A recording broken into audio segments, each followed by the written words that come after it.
Hi hello ಎಲ್ಲರಿಗೂ ನಮಸ್ಕಾರ. ನಾನು ನಿಮ್ಮ ಅನಾಮಿಕಾ ಅನು. ಅಭಿವ್ಯಕ್ತಿ ಕಥಾಲೋಕಕ್ಕೆ ಸ್ವಾಗತ. ಇನ್ನು ಯಾರೆಲ್ಲ ಈ ಚಾನಲ್ಗೆ ಸಬ್ಸ್ಕ್ರೈಬ್ ಆಗಿಲ್ಲ, ದಯವಿಟ್ಟು ಸಬ್ಸ್ಕ್ರೈಬ್ ಮಾಡಿಕೊಂಡು ಪ್ರೋತ್ಸಾಹ ನೀಡಿ.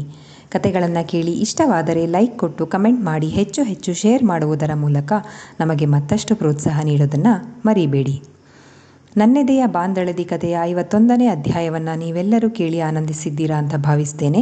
ಹಾಗಾದರೆ 52ನೇ ಅಧ್ಯಾಯವನ್ನು ಶುರು ಮಾಡೋಣ. ಎಂಗೇಜ್ಮೆಂಟ್ ಮುಗಿದ ಕೂಡಲೇ ನವೀನನ ಎಕ್ಸಾಮ್ಸ್ಗಳು ಶುರು ಆಗೋದ್ರಲ್ಲಿದ್ವು. ದಿಢೀರ್ ಮದುವೆ ಮಾತುಕತೆಯಿಂದ ಮೊದಲಿನಷ್ಟು ಏಕಾಗ್ರತೆಯಿಂದ ಓದೋದಕ್ಕೆ ಅವನಿಂದ ಸಾಧ್ಯ ಆಗ್ತಾ ಇರಲಿಲ್ಲ. ಶಾಪಿಂಗ್ ಟೂರ್ನಿಂದ ಓದೋದಕ್ಕೆ ಆಗಿರಲಿಲ್ಲ. ಈಗ ನಿಶ್ಚಿತಾರ್ಥದ ಕೆಲಸಗಳಿಂದ ಓಡಾಟ ಹೆಚ್ಚಾಗಿತ್ತು. ಟೆನ್ಷನ್ನಲ್ಲಿ ಒದ್ದಾಡ್ತಾ ಇದ್ರೂ ಉಸಿರುಗಟ್ಟಿ ನಿಭಾಯಿಸಲು ಯತ್ನಿಸುತ್ತಿದ್ದನೇ ಹೊರತು ನಕ್ಷತ್ರಳ ಮೇಲೆ ರೆಗ್ತಾ ಇರಲಿಲ್ಲ. ಗೌಡರು ಮೊದಲೇ ಆದೇಶಿಸಿದಂತೆ ಅಲ್ಲದೆ ತನ್ನೆಲ್ಲ ಬಂಧಗಳನ್ನು ಬಿಟ್ಟು ನನ್ನನ್ನೇ ನಂಬಿ ಬರೋಕೆ ಒಪ್ಪಿರೋಳಿಗೆ ನೋವು ಕೊಡಬಾರ್ದು ಅನ್ನೋದನ್ನು ಚೆನ್ನಾಗಿ ಅರ್ಥ ಮಾಡ್ಕೊಂಡಿದ್ದ ನವೀನ್. 2-3 ದಿನಗಳ ನಂತರ ಕ್ಲಾಸ್ಮೇಟ್ಸ್ ಹಾಗೂ ಪ್ರೊಫೆಸರ್ಗಳನ್ನು ಎಂಗೇಜ್ಮೆಂಟ್ಗೆ ಆಹ್ವಾನಿಸಲು ಬಂದವನು. ವಿಷಯ ತಿಳಿಯದ ಪ್ರೊಫೆಸರ್ಗಳು ಆಶ್ಚರ್ಯಪಟ್ಟರು, ಹೃತ್ಪೂರ್ವಕವಾಗಿ ಹಾರೈಸಿದರು. ಫ್ರೆಂಡ್ಸ್ಗಳು ಕೂಡ ರೇಗಿಸಿದ್ರಾದರೂ ಹಾರೈಸಿ ಬಂದೇ ಬರುವುದಾಗಿ ಆಶ್ವಾಸನೆಯನ್ನಿತ್ತಿದ್ರು. ಕೊನೆಗೆ 4 ಗೆಳೆಯರೇ ಟೀ ಕುಡಿಯುತ್ತಾ ಕೂತಿದ್ದಾಗ, ಲೋ ನವಿ, ನಾಳೆ ಈವ್ನಿಂಗ್ ಒಂದು ಮ್ಯೂಸಿಕಲ್ ನೈಟ್ ಇದೆ, ಓನ್ಲಿ ಫಾರ್ ಕಪಲ್ಸ್. ಹಾಡು ಡ್ಯಾನ್ಸು ಎಲ್ಲ ಇದೆ ನೋಡು. ನೀನು ನಕ್ಷತ್ರ ಹೋಗೋದಾದರೆ ಟಿಕೆಟ್ ಅರೇಂಜ್ ಮಾಡ್ತೀನಿ. ನಿನ್ನ ಎಂಗೇಜ್ಮೆಂಟ್ಗೆ ಗಿಫ್ಟು ನನ್ನ ಕಡೆಯಿಂದ ಅಂದ ಶ್ರೀಧರ್. ಇಲ್ಲ ಮಗ, ಓದೋದು ತುಂಬ ಇದೆ, ಟೈಮ್ ವೇಸ್ಟ್ ಮಾಡೋ ಹಾಗಿಲ್ಲ. ಕೊನೆಯ ಸಿಪ್ ಟೀ ಗುಟುಕಿಸಿ ಕಪ್ ಕೆಳಗಡೆ ಇಡುತ್ತಾ ಸಾಧ್ಯವೇ ಇಲ್ಲ ಅಂತ ಹೇಳಿದ್ದ ನವೀನ್. ಲೋ, ಅವನೇ ಕೊಡಿಸ್ತೀನಿ ಅನ್ನುವಾಗ ಹೋಗೋಕೇನೋ, ನಕ್ಷುಗೂ ಒಂದು ಚೇಂಜ್ ಆಗುತ್ತೆ, ಕರ್ಕೊಂಡು ಹೋಗ್ಬಾರೋ. ಕಣ್ಣೆದುರಿನಲ್ಲಿ ಗೆಳೆಯ ತಂಗಿ ಅನ್ಯೋನ್ಯವಾಗಿದ್ದರೆ ಸಾಕು ಎಂಬಂತಿತ್ತು ಸತಿಯ ಧ್ವನಿ. ಲೋ, ಇಲ್ಲ ಕಣ್ರೋ, ಸುಧಮ್ಮ ಹೇಳಿದ್ದಾರೆ, ಎಂಗೇಜ್ಮೆಂಟ್ ಆಗೋವರೆಗೂ ಚುಕ್ಕಿ ಎಲ್ಲೋ ಹೊರಗಡೆ ಹೋಗೋ ಆಗಿಲ್ವಂತೆ, ಪೆಚ್ಚು ಮೋರೆ ಹಾಕಿಕೊಂಡು ಹೇಳಿದ ನವೀನ್. ಅಚ್ಚರಿ ಪಡುವ ಸರದಿ ಉಳಿದವರದ್ದಾಗಿತ್ತು. ಬೆಚ್ಚುಗಣ್ಣಿನಿಂದ ನೋಡುತ್ತಾ, ಲೋ ಮಗ, ಇದು ನಮ್ಮ ನವೀನನೇ ಏನ್ರೋ, ಇಷ್ಟೊಂದು ಶಾಸ್ತ್ರ ಸಂಪ್ರದಾಯಗಳನ್ನು ಫಾಲೋ ಮಾಡೋದು ಯಾವಾಗಿಂದ ಶುರು ಮಾಡ್ದ? ಯತಿ ಕೇಳಿದ್ದ. ನಿಮ್ಗೆ ಗೊತ್ತಿಲ್ವೇನ್ರೋ, ಅಮ್ಮನ ಮಾತು ಮೀರಿದ್ರೆ ಏನಾಗುತ್ತೆ ಅಂತ. ಕೆಲವೊಂದಕ್ಕೆ ಬ್ರೇಕ್ ಹಾಕಲೇಬೇಕು, ಪರಿಸ್ಥಿತಿಗೆ ಹೊಂದಿಕೊಂಡಂತೆ ಹೇಳಿದ ನವೀನ್. ನಕ್ಷುನ ಕೇಳೋಣ ಇರು, ಅವಳೇನಾದರೂ ಒಪ್ಪಿದ್ರೆ ಅವಾಗ ಮುಂದಿನ ಮಾತು ಎನ್ನುತ್ತಾ ಯತಿ ನಕ್ಷತ್ರಳಿಗೆ ಫೋನ್ ಹಾಯಿಸಿದ್ದ. ಆ ಕಡೆಯಿಂದ ನಕ್ಷತ್ರ ಮಾತನಾಡ್ತಿದ್ಲು. ವಿಷಯ ತಿಳಿಸಿ ಅಭಿಪ್ರಾಯ ಕೇಳಿದ್ರು. ನವೀನ್ಗಷ್ಟೇ ಅಲ್ಲ, ಗೌಡರ ಮನೆತನಕ್ಕೆ ಹೇಳಿ ಮಾಡಿಸಿದ ಸೊಸೆಯಂತೆ ನಕ್ಷತ್ರ ಕೂಡ, ಇಲ್ಲ ಅಣ್ಣ, ಅಮ್ಮ ಮೊದಲೇ ಕಳಿಸಲ್ಲ, ಈಗ ಸುಧಮ್ಮ ಬೇರೆ ಹೊರಗಡೆ ಎಲ್ಲೂ ಹೋಗಬಾರ್ದು ಅಂತ ಹೇಳಿದ್ದಾರೆ, ಮುಗ್ದೇ ಹೋಯ್ತು, ಅಮ್ಮ ಸುತರಾಮ್ ಒಪ್ಪೋದೇ ಇಲ್ಲ. ಥಿಂಕ್ ಮಾಡು, ಒಬ್ಳು ಅಮ್ಮನ್ನೇ ಟಿಪಿಕಲ್ ಅಮ್ಮ ಅಂತೀವಿ, ಈಗ ನಕ್ಷತ್ರಂಗೆ 3 ಜನ ಅಮ್ಮಂದ್ರು ಎನ್ನುತ್ತಾ ನಗೆಯಾಡಿದ್ಲು. ಕಣ್ಣಂಚಲ್ಲಿ ನೀರು ಜಾರಿತ್ತು. ಸ್ವಾತಂತ್ರ್ಯದ ಒಂದೊಂದೇ ಕುಂಡಿಗಳು ಕಳಚುತ್ತಿರುವ ಅರಿವಾಗಿ. ಅಲಾ ನಕ್ಷು, ಕಪಲ್ಸ್ಗಷ್ಟೇ, ನೀವಿಬ್ಬರೇ ಹೋಗಿ ಬಂದಿದ್ರೆ ಚೆನ್ನಾಗಿರೋದು, ರಾಗ ಬೆಳೆದ ಸತಿ. ಬಿಡೋಣ, ನಾವೇನು ಯಾವತ್ತಿದ್ರೂ ಸಾಯೋವರೆಗೂ ಕಪಲ್ಸೇ. ಎಂಗೇಜ್ಮೆಂಟ್ ಆದಮೇಲೆ ಅವನ ಎಕ್ಸಾಮ್ಸ್ ಮುಗಿದ್ಮೇಲೆ ಹೋಗಿ ಬರ್ತೀವಿ ಅಂದರೆ ಯಾರೇನೂ ಬೇಡ ಅನ್ನಲ್ಲ. ಏನಿದೆ ಕೊನೆ ಮ್ಯೂಸಿಕಲ್ ನೈಟಾ? ನಾನು ಕೇಳಿದ್ರೆ ನಮ್ಮ ಮಾವ ಇಂಥ 100 ಮ್ಯೂಸಿಕಲ್ ನೈಟ್ಸ್ಗೆ ಕಳಿಸ್ತಾರೆ. ಹೆಮ್ಮೆ ಗೌರವ ಇತ್ತು ಅವಳ ಮಾತಲ್ಲಿ. ಅವನಿಗೂ ಸ್ಟಡೀಸ್ ಇದೆಯಲ್ಲ, ರಾಗ ಬೆಳೆದಿದ್ದಳು. ಸರಿ ನಕ್ಷು, ಟೇಕ್ ಕೇರ್. ಕಾಲ್ ಡಿಸ್ಕನೆಕ್ಟ್ ಮಾಡಿದ್ದ ಯತಿ ಮುಂದೇನು ಮಾತನಾಡಲು ತೋಚದೆ. ವಾ ಮೆಂಟ್ಲು ಎನ್ನುತ್ತಾ ಚೈಲ್ಡ್ ಥರ ಆಡ್ತಾ ಇದ್ದ ನಕ್ಷತ್ರ ಇವಳೇನ? ಹೆಣ್ಣಿಗೆ ಮೆಚುರಿಟಿ ಆಯಾ ಕಾಲಕ್ಕೆ ತಕ್ಕಂತೆ ಪ್ರಕೃತಿನೇ ಕಲಿಸ್ಬಿಡುತ್ತೆ ಅನ್ನೋದು ಸುಳ್ಳಲ್ಲ. ಕಲಿತಾಳೆ ನಮ್ಮ ನಕ್ಷು, ಗೌಡರ ಮನೆ ತಕ್ಕಂತೆ ಪ್ರತಿಯೊಂದನ್ನು ಅಂತ ಯತಿ ಹೇಳಿದ್ದ. ಹೆಂಗೆ ನನ್ನ ಸೆಲೆಕ್ಷನ್? ಕಾಲರ್ ಏರಿಸಿದ್ದ ನವೀನ್. ನಕ್ಷತ್ರಳ ಮಾತಿನಿಂದ ಹೆಮ್ಮೆಯಾಗಿತ್ತು ಅವನಿಗೆ. ದೊರೆ, ಸೆಲೆಕ್ಷನ್ ಒಬ್ಬನದೇ ಏನಲ್ಲ, ಇಳಿಸು ಕಾಲರ್ ಕೆಳಗಡೆ. ನೀನು ಬರೀ ಸೆಲೆಕ್ಟ್ ಮಾಡಿದ್ದೀಯಾ ಅಷ್ಟೇ, ಮನೆತನಕ್ಕೆ ಬೇಕಾದಂತೆ ಕಲಿಸ್ಕೊಂಡಿರೋದು ಗೌಡ್ರು ಎಂದರು ಗೆಳೆಯರು. ನಿಶ್ಚಿತಾರ್ಥಕ್ಕೆ 3 ದಿನ ಅಷ್ಟೇ ಬಾಕಿ ಇತ್ತು. 2 ಮನೆಗಳಲ್ಲೂ ಸಂಭ್ರಮದ ತಯಾರಿ ಜೋರಾಗಿ ನಡೀತಾ ಇತ್ತು. ಬಂಧುಗಳು ಒಬ್ಬೊಬ್ಬರಾಗಿಯೇ ಬಂದು ಜಮಾವಣೆಯಾಗ್ತಾ ಇದ್ರು. ನಕ್ಷತ್ರಳಂತೂ ಈಗ ಫುಲ್ ಫ್ರೀ. ಮನೆ ತುಂಬ ನೆಂಟರಿಷ್ಟರಿದ್ದರಿಂದ ಮದುಮಗಳ ಕೈನಲ್ಲಿ ಯಾವುದೇ ಕೆಲಸ ಮಾಡಿಸ್ತಾ ಇರಲಿಲ್ಲ. ಶರದಿ, ಸ್ನೇಹ ಕೂಡ ಹಿಂದಿನ ದಿನವೇ ಬರ್ತೇವೆ ಅಂತ ಹೇಳಿದರು. ಸಮಯವೇ ಹೋಗುತ್ತಾ ಇರಲಿಲ್ಲ. ನವೀನ್ ಜೊತೆ ಮಾತನಾಡಲು ಮನೆ ತುಂಬ ಜನ, ಏಕಾಂತದ ಕೊರತೆ, ಎಲ್ಲರೆದುರು ಮಾತನಾಡೋದಕ್ಕೆ ನಾಚಿಕೆ, ಇಬ್ಬರಿಗೂ ನೋಡುವ ಆಸೆ. ನಕ್ಷತ್ರ ಮನೆಯಿಂದ ಹೊರಬರುವ ಹಾಗಿಲ್ಲ, ನವೀನ್ ಮನೆಗೆ ಬರೋ ಹಾಗಿಲ್ಲ. ನಡು ರಾತ್ರಿಗಳಲ್ಲಿ ಅದೆಷ್ಟೋ ಹೊತ್ತಿನವರೆಗೆ ಮಾತಿಗೆ ದನಿಯಾಗುತ್ತಾ ಇದ್ದರಾದರೂ ಇಬ್ಬರ ಮಾತು ಕೇಳುತ್ತಾ ನಿಂತ ಚಂದ್ರ ಕೂಡ ಕಾಲು ನೋವು ಬಂತೆಂದು ಸುಧಾರಿಸಿಕೊಳ್ಳಲು ಮೋಡದ ಮರೆಯಲ್ಲಿ ಮರೆಯಾಗ್ತಾ ಇದ್ದ. ಚುಕ್ಕಿ, ನೋಡಂಗಾಗಿದೆ ಕಣೆ, ಅವತ್ತು ಪೂಜೆ ದಿನ ನೋಡಿದ್ದು ನವೀನರಾಗಿ ರಾಗ ಹೇಳಿದ್ದ. ಏನಾದರೂ ಕಿತಾಪತಿ ಮಾಡಿದ್ಯೋ ಏಟ್ ತಿಂತೀಯಾ, ನನ್ನ ಹತ್ರ ಹುಷಾರ್, ಈಗಲೇ ಹೇಳಿರ್ತೀನಿ ಗದರಿದಳು ನಕ್ಷತ್ರ. ಕಳ್ಳದಾರಿ ಏನೋ ಹುಡುಕಿದ್ದ, ಆದರೆ ಮನೆ ತುಂಬ ಜನ ಇರಬೇಕಾದ್ರೆ ಬೇಡ ಅಂದ್ಕೊಂಡು ಸುಮ್ಮನಾಗಿದ್ದ ನವೀನ್. ಸಮಯಕ್ಕೆ ಸರಿಯಾಗಿ ಎರಡೂ ಮನೆಗಳಿಂದ ಕಲ್ಯಾಣ ಮಂಟಪಕ್ಕೆ ಹೊರಟಿದ್ದರು. ವಿಶ್ವನಾಥರೇ ನಡೆಸಿಕೊಡ್ತಾ ಇದ್ದಿದ್ದರಿಂದ ತುಸು ಮುಂಚಿತವಾಗಿ ಕಲ್ಯಾಣ ಮಂಟಪ ತಲುಪಿದ್ದರು ವಧುವಿನ ಕಡೆಯವರು. ವರನ ಕಡೆಯವರು ಬಂದಾಗ ಸ್ವಾಗತಿಸಲು ಬಂದ ವಧುವಿನ ಕಡೆಯವರಿಗೆ ವರನೇ ಕಾಣದಿದ್ದಾಗ ತುಸು ಗಲಿಬಿಲಿಯಾದರು. ಸುಧಾಮಣಿಯವರೇ ಅವರ ಗಾಬರಿ ಕಂಡು, ಗಾಬರಿ ಆಗಬೇಡಿ, ಇಲ್ಲೇ ಪಕ್ಕದಲ್ಲಿರೋ ಗಣೇಶನ ದೇವಸ್ಥಾನದಲ್ಲಿ ಹುಡುಗ ಹುಡುಗಿ ಇಬ್ಬರೂ ಇದ್ದಾರೆ. ಯಾವಾಗಲೂ ಯಾಕೆ ಹುಡುಗಿ ಕಡೆಯವರೇ ಹುಡುಗನ್ನ ಸ್ವಾಗತಿಸಬೇಕು, ನಾವೆಲ್ಲರೂ ಒಟ್ಟಾಗಿ ಇಬ್ಬರನ್ನು ಸ್ವಾಗತ ಮಾಡೋಣ ಅಂತ ಹೇಳಿದರು. ಎಂಥ ಚಂದದ ಕಲ್ಪನೆ ಅಲ್ವಾ, ಅಚ್ಚರಿಪಟ್ಟರು. ಎಲ್ಲ ಹುಡುಗರದ್ದೇ ಪ್ಲ್ಯಾನು, ಅವ್ರು ಹೇಳ್ಕೊಟ್ಟಂಗೆ ನಾವು ಮಾಡ್ತಿದ್ದೀವಿ ಅಷ್ಟೇ ಅಂದರು ತಾರಾಮಣಿ. ನಮಗಿದ್ಯಾವುದೂ ಗೊತ್ತಿರಲಿಲ್ಲ, ಶಾಸ್ತ್ರೋಕ್ತವಾಗಿ ಬಂದಿದ್ದೀವಿ, ಇದನ್ನು ಮಾಡೋಣ ಎನ್ನುತ್ತಾ ಶಾಸ್ತ್ರೋಕ್ತವಾಗಿ ವರನ ಕಡೆಯವರನ್ನು ಸ್ವಾಗತಿಸಿದರು ವಧುವಿನ ಕಡೆಯವರು. ಕಲ್ಯಾಣ ಮಂಟಪದ ಅನತಿ ದೂರದಲ್ಲಿ ಕಾರು ನಿಲ್ಲಿಸಿದ ಸತಿ ಹಾಗೂ ಯತಿಯನ್ನು ಏನಾಯಿತು ಏಕಕಾಲಕ್ಕೆ ಪ್ರಶ್ನಿಸಿದ್ದರು ಬೇರೆ ಬೇರೆ ಕಾರಿನಲ್ಲಿದ್ದ ನಕ್ಷತ್ರ ಮತ್ತು ನವೀನ್. ಸರ್ಪ್ರೈಸ್, ಬಾ ಸುಮ್ಮನೆ ಎನ್ನುತ್ತಾ ಕಾರಿನಿಂದ ಇಳಿಸಿ ದೇವಸ್ಥಾನದ ಪ್ರಾಂಗಣ ತಲುಪಿಸಿದರು. ದೇವರ ಎದುರಿನಲ್ಲಿ ಎದುರು ಬದುರಾಗಿ ಇಬ್ಬರು ಕುಳಿತರು. ನಕ್ಷತ್ರಳ ಎಡಗಡೆ ಜೀವನ್ ಸಂಜಯ್ ಕುಳಿತರೆ, ಬಲಗಡೆ ಸ್ನೇಹ ಶರದಿ ಕೂತರು. ನವೀನ್ ಪಕ್ಕ ಅರುಣ್ ಕರಣ್ ಕೂತರೆ, ಸತಿ ಯತಿ ಓಡಾಡುತ್ತಾ ಮ್ಯಾನೇಜ್ಮೆಂಟ್ ನೋಡಿಕೊಳ್ಳುತ್ತಿದ್ದರು. ಇನ್ನಿತರರು ಹಿಂದೆ ಕೂತರು. ನಕ್ಷತ್ರಳಂತೂ ತಗ್ಗಿಸಿದ ತಲೆ ಮೇಲೆತ್ತದೆ ಕುಳಿತಿದ್ದಳು. ಹಿಂದಿನ ಸಾಲಲ್ಲಿ ಕುಳಿತಿದ್ದ ಸಂಬಂಧಿಯೋರ್ವರು ನವೀನ್ ನಕ್ಷತ್ರಳ ಮುಖ ನೋಡಲು ಹರಸಾಹಸ ಪಡುತ್ತಿದ್ದರನ್ನು ಗಮನಿಸಿ, ನಿಮ್ಮ ಹುಡುಗಿಗೆ ಸ್ವಲ್ಪ ತಲೆ ಎತ್ತೋಕೆ ಹೇಳಿ, ನಮ್ಮ ಹುಡುಗ ಆವಾಗಿಂದ ಕಷ್ಟಪಡ್ತಿದ್ದಾನೆ ಅಲ್ವೇನೋ ನವೀನ ಅಂದರು. ಅವಳನ್ನು ಡೈಲಿ ನೋಡ್ತೀನಿ ಅಕ್ಕ, ನಮ್ಮ ಸಂಜು ಯಾವಾಗ ಪಾರ್ಟಿ ಚೇಂಜ್ ಮಾಡ್ತಾ ಅಂತ ನೋಡ್ತಿದ್ದೀನಿ ಸಮಜಾಯಿಸಿ ಕೊಟ್ಟ ನವೀನ್. ನಮ್ಮ ಕಪಲ್ಸ್ನ ಎಷ್ಟೊತ್ತು ಕಾಯಿಸ್ತೀರಾ, ಬೇಗ ಬರೋದಲ್ವಾ ಅಂದ ಸತಿ ವಧುವರರನ್ನು ಸ್ವಾಗತಿಸಲು ಬಂದ ಎರಡೂ ಕಡೆಯವರನ್ನು ಉದ್ದೇಶಿಸಿ. ನಕ್ಷತ್ರಳ ಕಣ್ಣುಗಳು ಅಪ್ಪ ಅಮ್ಮನಿಗಾಗಿ ಹುಡುಕಾಡಿದ್ವು. ಅಮ್ಮ ಅವತ್ತೇ ಹೇಳಿದ್ರಲ್ವಾ ತಾಯಂದರು ಶಾಸ್ತ್ರ ಮಾಡಬಾರ್ದು ಅಂತ, ಅಪ್ಪ ಕೆಲಸದಲ್ಲಿ ಬ್ಯುಸಿ ಇರ್ತಾರೆ, ತನಗೆ ತಾನೇ ಸಮಾಧಾನ ಮಾಡಿಕೊಂಡ್ಳು. ಸುಧಮ್ಮನೂ ಬಂದಿಲ್ಲ, ಮಾವಂದರೂ ಬಂದಿಲ್ಲ, ತಾರಮ್ಮ ಮಾತ್ರ ಬಂದಿದ್ದಾರೆ. ಮೋಸ್ಟ್ಲಿ ನನಗೆ ಹೆಲ್ಪ್ ಆಗಲಿ ಅಂತ ಸಂಜಯ್ ನಮ್ಮ ಕಡೆನೇ ಇದ್ದಾನೆ. ನಿರಾಳವಾಗಿತ್ತು ಮನಸ್ಸು ತುಸು. ಪೂಜೆ ತಟ್ಟೆಯನ್ನು ಅರ್ಚಕರ ಕೈಗೆ ಕೊಟ್ಟು, ಅಭಿಷೇಕ ಎಲ್ಲ ಆಗಿದೆಯಲ್ಲ, ಮಂಗಳಾರತಿ ಮಾಡಿ ಅರ್ಚಕರೇ. ನವೀನ, ನೀನು ನಕ್ಷತ್ರ ಪಕ್ಕ ನಿಂತ್ಕೋ. ತಾರಾಮಣಿ ಅಣತಿಯನ್ನಿತ್ತರು. ಸ್ನೇಹ ಸ್ವಲ್ಪ ಸರಿದು ನಿಂತಳು.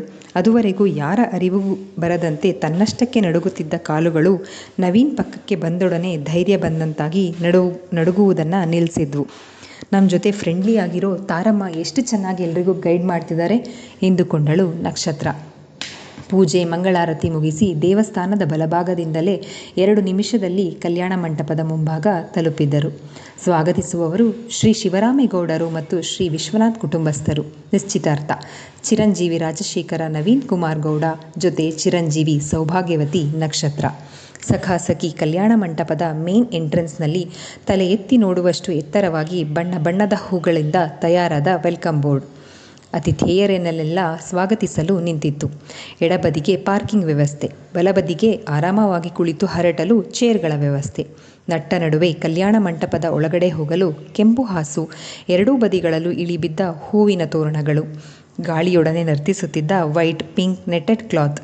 ಮುದ್ದಾದ ಜೋಡಿಯನ್ನು ನೋಡಲೆಂದೇ ಚಂದ್ರಲೋಕದಿಂದ ಇಳಿಬಿದ್ದಂತೆ ಮೇಲಿನಿಂದ ಇಳಿಬಿದ್ದಿದ್ದ ಪಾರಿಜಾತ ತಾವರೆಯ ತೋರಣಗಳು. ಆಗಸ ನೀಲಿ ಒಡಲಿನ ಗಾಢ ನೀಲಿ ಬಾರ್ಡರಿನ ಸೀರೆ, ನಕ್ಷತ್ರಗಳನ್ನೇ ಹರಳುಗಳನ್ನಾಗಿ ಮಾಡಿ ಧರಿಸಿದಂತಹ ಬಿಳಿ ಹರಳಿನ ಆಭರಣಗಳು, ನೀಳ ಜಡೆಗೆ ನಾಗಾಭರಣದಂಥ ಜಡೇಬಿಲ್ಲೆಗಳನ್ನು ಧರಿಸಿ ದುಂಡು ಮಲ್ಲಿಗೆಯ ದಂಡೆಯೊಂದನ್ನು ಸುತ್ತಿ ದೇವಲೋಕದಿಂದ ಇಳಿದು ಬಂದ ಅಪ್ಸರೆಯೇನೋ ಎಂಬಂತೆ ಕಾಣುತ್ತಿದ್ದಳು ನಕ್ಷತ್ರ. ಅದಕ್ಕೊಪ್ಪುವಂತೆ ಗಾಢ ನೀಲಿ ಬಣ್ಣದ ಶರ್ಟ್, ವೈಟ್ ಪ್ಯಾಂಟ್, ಫಾರ್ಮಲ್ ಡ್ರೆಸ್ನಲ್ಲಿ ತಕ್ಕನಾದ ಜೋಡಿಯಂತೆ ಕಾಣಿಸ್ತಾ ಇದ್ದ ನವೀನ್. ರೆಡ್ ಕಾರ್ಪೆಟನ್ನು ದಾಟಿ ಮೆಟ್ಟಿಲುಗಳನ್ನು ಏರಿ ವಿಶಾಲವಾದ ಹಾಲ್ಗೆ ಕಾಲಿಡುವ ಮುನ್ನವೇ ಲಲನೆಯರು ಆರತಿ ತಟ್ಟೆಯೊಂದಿಗೆ ಎದುರಾದರು. ಅರಿಶಿನ ಕುಂಕುಮ ಹೂಗಳ ಜೊತೆ ಸಮವಸ್ತ್ರಧಾರಿಯಾಗಿ ಪನ್ನೀರು ಹಿಡಿದು ನಿಂತ ಲಲನೆಯರು ಪನ್ನೀರು ಪೋಕ್ಷಿಸಿ ಸ್ವಾಗತಿಸಿದ್ದರು ಎಲ್ಲರನ್ನೂ. ಸೀದಾ ಆಗಲೇ ಸಿದ್ಧವಾಗಿದ್ದ ವೇದಿಕೆ ಬಳಿಗೆ ಕರೆತಂದು ಬಲಭಾಗದಲ್ಲಿದ್ದ ವಧುವಿನ ಕೋಣೆಗೆ ನಕ್ಷತ್ರವನ್ನು ಕಳಿಸಿ ಎಡಭಾಗದಲ್ಲಿದ್ದ ವರನ ಕೋಣೆಗೆ ನವೀನನ್ನು ಕಳಿಸಿದ್ದರು. ಗೌಡರ ಸಂಬಂಧಿಕರು ಕಾತಿದ್ದವರಂತೆ ನಕ್ಷತ್ರಳ ರೂಮಿಗೆ ದಾಳಿ ಇಟ್ಟರು. ಸಣ್ಣ ಗೌಡ್ತಿಯನ್ನು ಮಾತನಾಡಿಸಿ ಪರಿಚಯ ಮಾಡಿಕೊಳ್ಳಲು. ಸಂಜಯ್ ನಕ್ಷತ್ರಳ ಜೊತೆಯೇ ಇದ್ದು ಪ್ರತಿಯೊಬ್ಬರನ್ನೂ ಅವರಿಗೆ ಪರಿಚಯ ಮಾಡಿಕೊಟ್ಟಿದ್ದ. ಹುಡುಗಿನ ಕರ್ಕೊಂಡು ಬನ್ನಿ ಅರ್ಚಕರು ಕೂಗಿದ್ದರೂ ಮಂತ್ರೋಚ್ಚಾರಣೆ ಮಾಡುತ್ತಲೇ ನಕ್ಷು ಬಾ ಎನ್ನುತ್ತಾ ಲಲನೆಯರು ಕರೆದುಕೊಂಡು ಬಂದರು. ಮಂಟಪದವರೆಗೂ ಬಂದ ಸ್ನೇಹ, ಶರದಿ ಶಾಸ್ತ್ರಗಳು ಮುಗಿಯೋವರೆಗೂ ನಮಗೇನು ಕೆಲಸ ಇಲ್ಲ ಎಂಬಂತೆ ಪ್ರೇಕ್ಷಕರಂತೆ ಮುಂದಿನ ಸಾಲಿನಲ್ಲಿ ಹೋಗಿ ಕುಳಿತು ಬಿಟ್ರು. ಹಸೆಮಣೆಯ ಮೇಲೆ ಆಗಲೇ ನವೀನ್ ಕುಳಿತಿದ್ದ. ಎದುರಾಗಿ ಗೌಡರು ಹಾಗೂ ವಿಶ್ವನಾಥ್ ದಂಪತಿಗಳು ಕುಳಿತಿದ್ದರು. ನೆರೆದಿದ್ದ ಇಡೀ ಜನೋಸ್ತೋಮದ ಕಣ್ಣು ತನ್ನ ಮೇಲೆಯೇ ಇರುವುದು ಅರಿವಾಗಿ ಬೆದರಿದಳಾದರೂ ಅಪ್ಪ ಅಮ್ಮ ಹತ್ತಿರವೇ ಇದ್ದಿದ್ದಕ್ಕೆ ಧೈರ್ಯ ಕೊಟ್ಟಿತ್ತು. ಮೊದಲಿಗೆ ವಧೂವರರು ಹಾರ ಬದಲಾಯಿಸ್ಕೊಳ್ಳಿ. ಗುಲಾಬಿ ದಳಗಳಿಂದ ಮಾಡಿದ್ದ ಹಾರಗಳನ್ನು ಇಬ್ಬರ ಕೈಗೂ ಕೊಟ್ಟರು. ಸ್ಟೆಥಾಸ್ಕೋಪ್ ಹಾಕಿ ಹಾರ ಬದಲಾಯಿಸಿದ್ದಾಯಿತು. ಎಂಗೇಜ್ಮೆಂಟ್ ಆದಂಗೇನೆ. ನವೀನನ ಮಾತುಗಳು ನೆನಪಾಗಿ ನಕ್ಷತ್ರಳ ತುಟಿಯಂಚಲಿ ನಗೆ ಮೂಡಿತ್ತು. ಸರ್ವ ವಿಘ್ನ ವಿನಾಶಕ ವಿನಾಯಕನ ಪೂಜೆ ಮಾಡಿ ನಂತರ ಕಳಶ ಪೂಜೆ ಮಾಡಿ ಮಂತ್ರ ಪಠಿಸುತ್ತಲೇ ಪುರೋಹಿತರು ಹೇಳಿದರು. ತಾರಾ ಹಿಂದೆ ಕುಳಿತು ಹೇಳಿಕೊಡುತ್ತಿದ್ದರು. ಪೂಜೆ ಮುಗಿದ ಮೇಲೆ ಗೌಡರ ಕಡೆಯ ಸುಮಂಗಲೆಯರು ನಕ್ಷತ್ರಳಿಗೆ ಅರಿಶಿನ ಕುಂಕುಮ ಇಟ್ಟರೆ ಗೌಡರ ಮನೆಯಿಂದ ತಂದಿದ್ದ ಸೀರೆ ಒಡವೆಗಳನ್ನು ತಾರಾಮಣಿ ನಕ್ಷತ್ರಳಿಗೆ ಕೊಟ್ಟು ಸೀರೆ ಉಟ್ಟು ಬರಲು ಹೇಳಿದ್ದರು. ನಕ್ಷತ್ರಳ ಹಿಂದೆಯೇ ಇದ್ದವರು ಎಲ್ಲ ಹಿಡಿದುಕೊಂಡು ನಕ್ಷತ್ರಳಿಗೆ ಏಳೋದಿಕ್ಕೆ ಸಹಾಯ ಮಾಡಿ ಕರೆದುಕೊಂಡು ಹೋಗಿದ್ರು. ಗೌಡರ ಮನೆಯ ಸೀರೆ ಒಡವೆಗಳಿಂದ ಅಲಂಕರಿಸಿ ಕರೆತಂದಿದ್ದರು ನಕ್ಷತ್ರಳನ್ನು. ಫಲತಾಂಬೂಲ ಬದಲಾಯಿಸಿಕೊಂಡು ಉಂಗುರ ತೊಡಿಸಿ ವಧೂವರರು ನಿಶ್ಚಯವಾದ ನಿಶ್ಚಿತಾರ್ಥಿಕ ಪತ್ರಿಕೆಯನ್ನು ಓದಿ ಮುಗಿಸಿದ್ರು. ಮದುವೆ 3 ವರ್ಷಗಳ ನಂತರ ಆಗಿದ್ದರಿಂದ ಮದುವೆ ದಿನ ನಿಗದಿ ಮಾಡುವ ಜರೂರತ್ತಿರಲಿಲ್ಲ. ಶಾಸ್ತ್ರ ಸಾಂಗೋಪವಾಗಿ ನಡೆಯಿತು. ರಿಸೆಪ್ಷನ್ ಬಾಕಿ ಇದ್ದುದರಿಂದ ಆರತಿ ಮಾಡಿ ವಧೂವರರನ್ನು ಎಬ್ಬಿಸಿದರು. ಶಾಸ್ತ್ರದ ಪರಿಕರಗಳನ್ನೆಲ್ಲ ತೆಗೆದಿಟ್ಟು ರಿಸೆಪ್ಷನ್ಗೆ ಸ್ಟೇಜ್ ಅಣಿ ಮಾಡುವಷ್ಟು ಸಮಯ ಇದ್ದುದರಿಂದ ವೇದಿಕೆಯ ಕೆಳಗೆ ನಿಂತು ಕುಟುಂಬದ ಹಿತೈಷಿಗಳಿಗೆ, ಬಂಧು ಬಳಗದವರಿಗೆ, ಸ್ನೇಹಿತರಿಗೆ ನಕ್ಷತ್ರಳನ್ನು ಪರಿಚಯ ಮಾಡಿಕೊಡ್ತಾ ಇದ್ದ ನವೀನ್. ಗೌಡರ ಮನೆತನ, ಘನತೆ, ಗೌರವ ದೊಡ್ಡದೆಂದು ಅರಿವಿತ್ತು. ಇಷ್ಟೊಂದು ದೊಡ್ಡದೆಂಬ ಅಂದಾಜಿರಲಿಲ್ಲ ನಕ್ಷತ್ರಳಿಗೆ. ಇಷ್ಟು ದೊಡ್ಡ ಮನೆತನದವನು ಒಂದಲ್ಲ ಎರಡಲ್ಲ 3 ವರ್ಷ ಕಾದು ಕುಳಿತಿದ್ನಲ್ಲ. ನವಿ ಮನ್ಸು ಮಾಡಿದ್ರೆ ದಿನಕ್ಕೊಬ್ಳು ಹುಡುಗಿನ ಲವ್ ಮಾಡ್ಬೋದು. ಅವನಿಗೇನು ಕಮ್ಮಿ, ಫ್ಯಾನ್ ಫಾಲೋವರ್ಸ್ ಇಲ್ಲ. ತನ್ನ ಮೇಲೆಯೇ ತನಗೆ ಬೇಸರ ಪಟ್ಟುಕೊಂಡಳು ನಕ್ಷತ್ರ. ಮನೆಗೆ ಬರದೆ ಸೀದಾ ಕಲ್ಯಾಣ ಮಂಟಪಕ್ಕೆ ಬಂದಿದ್ದ ಅಮ್ಮಂದಿರನ್ನು ಕರೆದುಕೊಂಡು ಶರದಿ, ಸ್ನೇಹ ಕೂಡ ಬಂದರು. ನಿಂತಲ್ಲಿಯೇ ಕಾಲಿಗೆ ಬಿದ್ದು ಆಶೀರ್ವಾದ ತೆಗೆದುಕೊಂಡು ಆಂಟಿ 1 ನಿಮಿಷ ಇರಿ, ಮಾವನ ಪರಿಚಯ ಮಾಡಿಕೊಡ್ತೀನಿ ಅಂದಳು ನಕ್ಷತ್ರ. ಅರ್ಥವಾದವನಂತೆ ಅಮ್ಮ ಬಂದೇ ಇರಿ ಎಂದು ಶರದಿ ತಾಯಿಗೆ ಹೇಳಿ ಬೇರೆ ಕಡೆ ಗೌಡರು ನಿಂತಲ್ಲಿಗೆ ಹೋಗಿ ಕರೆದುಕೊಂಡು ಬಂದ ಸತಿ. ಇಬ್ಬರಿಗೂ ಪರಿಚಯ ಮಾಡಿಕೊಟ್ಟ ನವೀನ್. ನಮ್ಮ ಮನೇಲಿ ಗಂಡು ಮಕ್ಕಳಿಲ್ಲ ಅನ್ನೋ ಕೊರತೆ ನೀಗಿಸಿದ ಹಾಗೆ ಮನೆ ಮಗನ ಥರ ಅಡ್ಜಸ್ಟ್ ಆಗಿದ್ದಾನೆ ನಿಮ್ಮ ಮಗ ಅಂದರು ಸ್ನೇಹಾಳ ತಾಯಿ. ನಿಮ್ಮಂಥ ತಾಯಂದ್ರು ಆಶೀರ್ವಾದ ಕಣಮ್ಮ. ನನಗೇನು ಬೇಸರ ಇಲ್ಲ, ಕರ್ಕೊಂಡು ಹೋಗಿ ನಿಮ್ಮ ಮನೆಯಲ್ಲೇ ಇಟ್ಕೊಳ್ಳಿ. ನನಗೆ ನಮ್ಮ ಸೊಸೆ ನಮ್ಮ ಮನೆಗೆ ಬರ್ತಾ ಇದ್ದಾಳಲ್ಲ ಅಷ್ಟೇ ಸಾಕು ಅಂದರು ಗೌಡರು ತಮಾಷೆಯಾಗಿ. ಗೌಡ್ರೇ, ಹಾಗಾದರೆ ಇನ್ನ ಮಗ ಬೇಡ ಅನ್ನಿ ಯತಿ ಕಿಚಾಯಿಸಿದ. ಇಲ್ಲಾಂದ್ರೆ ಅವನ ಬದಲಿಗೆ ನೀನೇ ಹೋಗೋ, ಗೌಡರು ಉತ್ತರಿಸಿದ್ದರು. ವೇದಿಕೆ ಸಿದ್ಧವಾಗಿತ್ತು. ಮತ್ತೊಮ್ಮೆ ಹಾರ ಬದಲಾಯಿಸಿ ಹೃದಯಾಕಾರದ ರೆಡ್ ವೆಲ್ವೆಟ್ ಕೇಕ್ ಮೇಲೆ ಕ್ರೀಮ್ನಲ್ಲಿಯೇ ನಕ್ಷತ್ರ ನವೀನನ ಚಂದದ ಗೊಂಬೆಗಳನ್ನು ಮಾಡಿದ್ರು. ಹುಡುಗಾಟಿಕೆಯ ಹುಡುಗಿ ನಕ್ಷತ್ರ ಗೊಂಬೆಗಳನ್ನು ನೋಡಿ ಕುಣಿಯುವುದೊಂದೇ ಬಾಕಿ. ಮುಖದಲ್ಲಿ ಸಂತೋಷ ಎದ್ದು ಕಾಣುತ್ತಿತ್ತು. ಕತ್ತರಿಸಲು ಮನಸ್ಸಿಲ್ಲದೆ ಒಲ್ಲದ ಮನಸ್ಸಿನಲ್ಲಿಯೇ ಕೇಕನ್ನು ಕತ್ತರಿಸಿದ್ಲು. ಅತಿಥೇಯರೆಲ್ಲ ಸಾಲಾಗಿ ಬಂದು ಶುಭ ಹಾರೈಸಿ ನೆನಪಿನ ಆಲ್ಬಮ್ಗೆಂಬಂತೆ ಫೋಟೋಗೆ ನಿಂತು ಮುಂದೆ ಸಾಗಿದ್ದರು. ನವೀನನ ಕ್ಲಾಸ್ಮೇಟ್ಸ್, ಪ್ರೊಫೆಸರ್ಗಳು ಸಹ ಬಂದಿದ್ದರು. ಅರೇಂಜ್ಮೆಂಟ್ಸ್ ನೋಡಿ ಎಲ್ಲರೂ ಕೇಳಿದ್ದೊಂದೇ, ಸೆಲೆಕ್ಷನ್ ಎಲ್ಲ ಯಾರದ್ದು ಎಂದು. ಜೀವನ್ ಎಂದ ಕೂಡಲೇ ಎಲ್ಲರಿಗೂ ಆಶ್ಚರ್ಯ. ಕೆಲವರಂತೂ ಜೀವನ್ ಮದುವೆ ಎಲ್ಲಿ ಮಾಡ್ತೀಯೋ ಎಂದು ಕೇಳಿಯೇ ಬಿಟ್ಟರು. ಮದುವೆಗಿನ್ನೂ 3 ವರ್ಷ ಬಾಕಿ ಇದೆ. ಅಷ್ಟರಲ್ಲಿ ಇಂದ್ರಪ್ರಸ್ಥಕ್ಕಿಂತ ದೊಡ್ಡ ಚೌಲ್ಟ್ರಿ ಓಪನ್ ಆದರೆ ಅಲ್ಲೇ, ಇಲ್ಲಾಂದರೆ ಇಂದ್ರಪ್ರಸ್ಥದಲ್ಲೇ ಅಂತ ಹೇಳಿ ಉತ್ತರ ಕೊಟ್ಟಿದ್ದ ಜೀವನ್. ನವೀನ್ ನಕ್ಷತ್ರಳಿಗೆಂದು ತಂದಿದ್ದ ಗೋಲ್ಡ್ ಚೈನನ್ನು ತೊಡಿಸಿದ್ದ. ಸಡಗರ ಸಂಭ್ರಮವ ನೋಡಿ ತನ್ನ ಮಗಳ ಆಗಬೇಕಾಗಿದ್ದೆಲ್ಲ ಇನ್ಯಾರೋ ಹುಡುಗಿಯ ಪಾಲಾಯ್ತಲ್ಲ, 3ನೇವಳ ಪಾಲಾಯಿತು ಎಂಬಂತೆ ಈರ್ಷ್ಯೆಯಿಂದ, ಅತ್ತಿಗೆ ನಿನ್ನ ಸೊಂಟದಲ್ಲಿರೋ ಕೀಗೊಂಚಲಿನ ಭಾರ ತಡ್ಕೊಳ್ಳೋ ಶಕ್ತಿ ಇಲ್ಲ, ಎಳಿಸಿವಳು ನಿಮ್ಮ ಮನೆ ಹಿರಿ ಸೊಸೆ ಆಗೋಕ್ಕೆ ಲಾಯಕ್ಕಾಗದವಳು ಕುಟುಕಿಯೇ ಬಿಟ್ಟರು ದಿವ್ಯಾಳ ತಾಯಿ. ಅವಳು ಎಳ್ಸಾಗಿದ್ರೆ ಏನು, ನಮಗೆ ಬೇಕಾದಂಗೆ ಕಲಿಸ್ಕೊಡೋಕ್ಕೆ ಇಬ್ಬಿಬ್ರು ಇದೀವಲ್ಲ, ಅಲ್ಲದೆ ಗೌಡ್ರಿದ್ದಾರೆ, ಮುದ್ದಿನ ಸೊಸೆಗೆ ಮಾರ್ಗದರ್ಶಕರಾಗಿ ನೀನೇನು ಯೋಚನೆ ಮಾಡಬೇಡ ಅಂದರು ಸುಧಾಮಣಿ ಅತ್ತಿಗೆಗೆ. ಒಲವಿನ ಜೋಡಿಯ ಪ್ರೀತಿಯ ಪಯಣದ ಮುಖ್ಯವಾದ ಮೈಲುಗಲ್ಲಲ್ಲಿ ಸುವರ್ಣಾಕ್ಷರಗಳಲ್ಲಿ ಬರೆದಿಡುವಂತೆ ನಿಶ್ಚಿತಾರ್ಥ ಅದ್ಧೂರಿಯಾಗಿ ಜರುಗಿತ್ತು. ಎಲ್ಲವೂ ಲೋಕಿಯ ಕ್ಯಾಮರಾ ಕೈಚಳಕಗಳಲ್ಲಿ ಸೆರೆಯಾಗಿದ್ವು.